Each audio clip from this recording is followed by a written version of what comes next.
will be down presently, Mr. Nuttall. In the meantime, you must try and put up with me.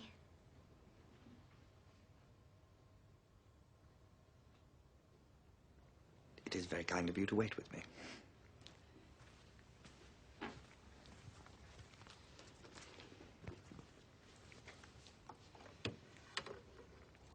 Your aunt, Mrs. Sappleton. I'm looking forward to meeting her, I'm sure. Do you know many of the people around here? Hardly a soul, I'm afraid. My sister stayed at the rectory 4 years ago, and she's given me some letters of introduction. Oh. Oh? Then you know practically nothing about my aunt? I know her name and address.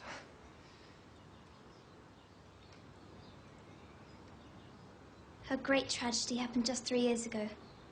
That would be after your sister's time. Her tragedy?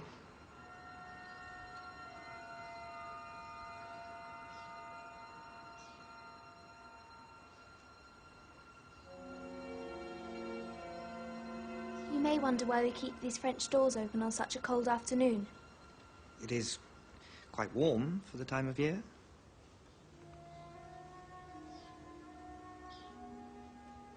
Out through those doors, 3 years ago to a day, my aunt's husband and her 2 sons went off for their day's shooting. They never came back. Crossing the moor to their favourite snipe shooting ground, all 3 were engulfed in a treacherous piece of bog. Their bodies were never recovered. That was the awful part of it. No grave, no marker. Poor aunt thinks that they will come back someday. They and the little brown Labrador that was lost with them, and walk in as they used to. She spends hours sitting, waiting, watching through the open doors. She won't allow them to be shut until it's dark outside.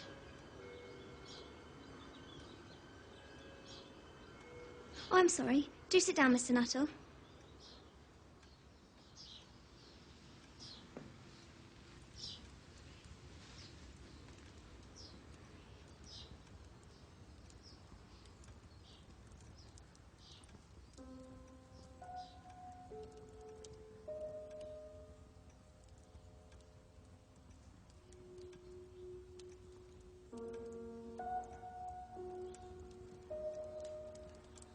That was done shortly before they...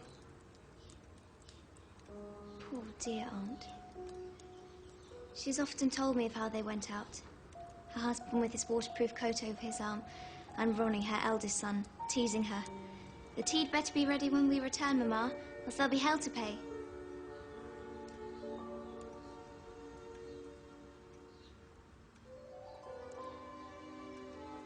Do you know? Sometimes, on still, quiet evenings like this, I almost get a feeling that they will all just walk in through those doors.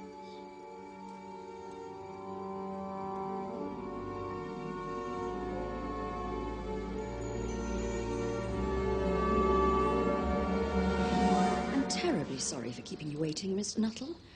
I hope Vera has been amusing you. She has been very interesting. Oh, I hope you don't mind the French doors. My husband and my sons will be home directly from shooting, and they always come in this way. Well, they've been out for snipe in the marshes today, so they'll make a fine mess of my carpets. Typical of you menfolk, isn't it?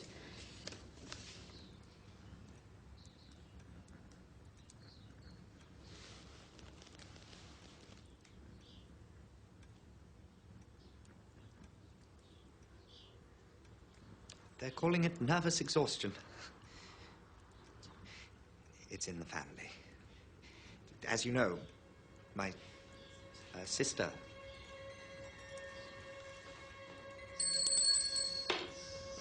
Is the tea ready? Make sure it is. I seem to remember your sister. Yes. sweet lady. Yes, your sort don't come down so much anymore.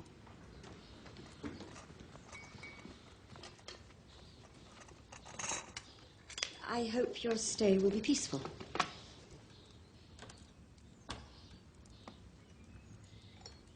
Are you a shooting man, Mr. Nuttall? Milk?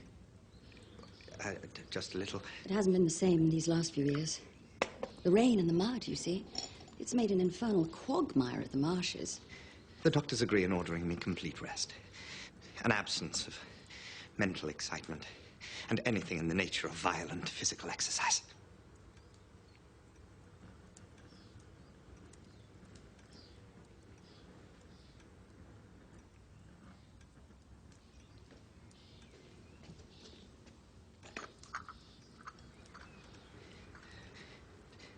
On the subject of diet, though, they're not in such agreement. No.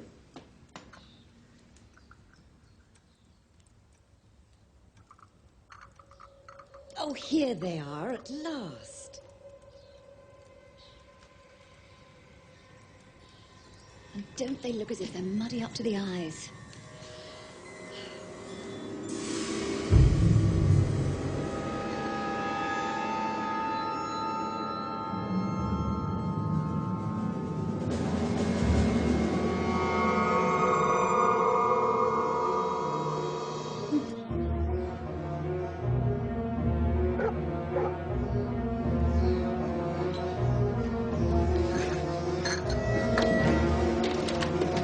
Tea, better be ready, Mama.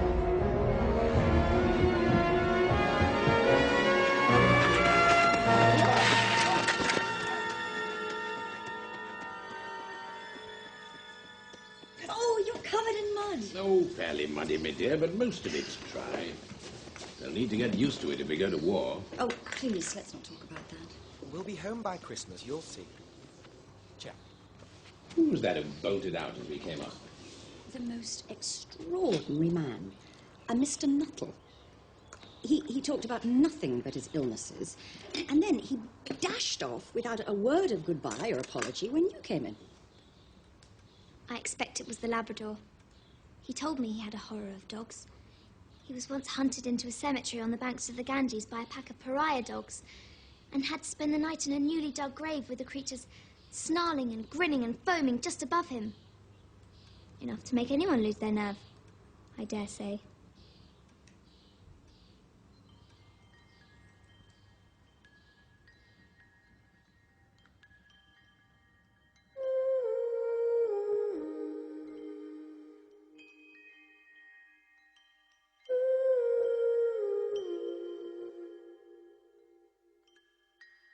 Don't take my darling boy away from me.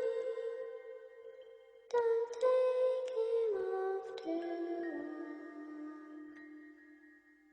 You took his father and brothers free.